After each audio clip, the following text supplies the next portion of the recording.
বাংলা একাডেমির আয়োজনে অমর একুশে বইমেলার ইতিহাস বেশ পুরনো। বইমেলা বাঙালি সংস্কৃতির অবিচ্ছেদ্য অংশ। আজকের ভিডিওতে আলোচনা করব বইমেলা শুরুর ইতিহাস, বইমেলায় ভারতীয় বই নিষিদ্ধের ইতিহাস এবং আরও অনেক অজানা তথ্য। সাহিত্য, ইতিহাস এবং রাজনীতি বিষয়ে কন্টেন্ট বানাই আমরা। যারা এখনো আমাদের চ্যানেল সাবস্ক্রাইব করেননি, অনুগ্রহপূর্বক সাবস্ক্রাইব করে নেবেন। ১৯৭২ সালে চিত্তরঞ্জন সাহা বইমেলার গোড়াপত্তন করেন। তিনি সর্বপ্রথম বাংলা একাডেমির বটতলায় মাটির উপর চট বিছিয়ে কলকাতা থেকে আনা ৩২টি বই সাজিয়ে বসেন। বইগুলো ছিল স্বাধীন বাংলা সাহিত্য পরিষদ, বর্তমান মুক্তধারা প্রকাশনী থেকে প্রকাশিত বাংলাদেশি শরণার্থী লেখকদের লেখা। পরে আরও ৭-৮ জন প্রকাশক তার সাথে বই সাজিয়ে বসেন। ১৯৭৩ সালে বাংলা একাডেমি মেলা উপলক্ষে বিশেষ হ্রাসকৃত মূল্যে বই বিক্রির ব্যবস্থা করে। ১৯৭৬ সাল পর্যন্ত ব্যক্তি উদ্যোগে বইমেলা চলতে থাকে এবং ক্রমে মানুষের আগ্রহ বাড়তে থাকে। ১৯৭৮ সালে বাংলা একাডেমি মেলার সাথে সরাসরি সম্পৃক্ত হয়।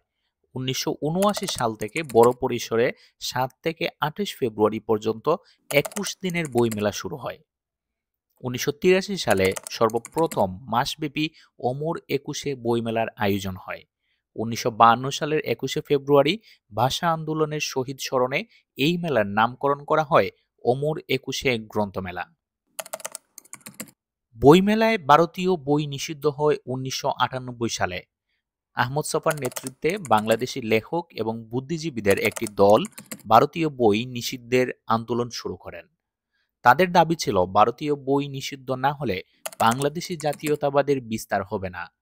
কলকাতার লেখকদের লেখা বাংলাদেশি পাঠকের মনে উপনিবেশের বিস্তার করবে।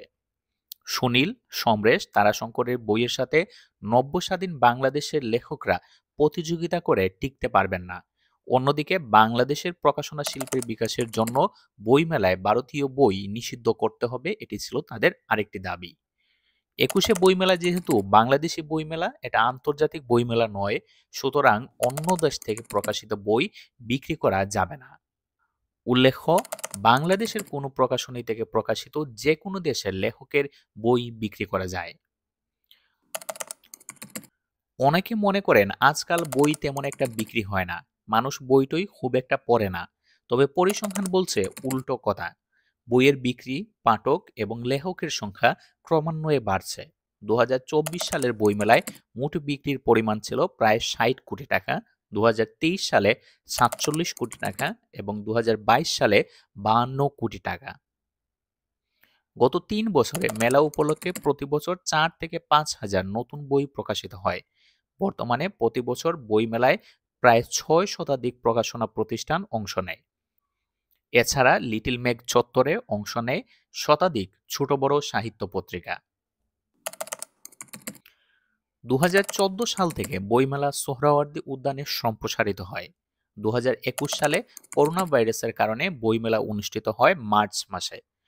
২০২৫ সালে সোহরাওয়ার্দী উদ্যানে মেলা আয়োজন স্থগিত করার সিদ্ধান্ত হয়েছিল, তবে শেষ পর্যন্ত বৃহৎ পরিসরে বাংলা একাডেমি এবং সোহরাওয়ার্দী উদ্যানে বইমেলা অনুষ্ঠিত হচ্ছে।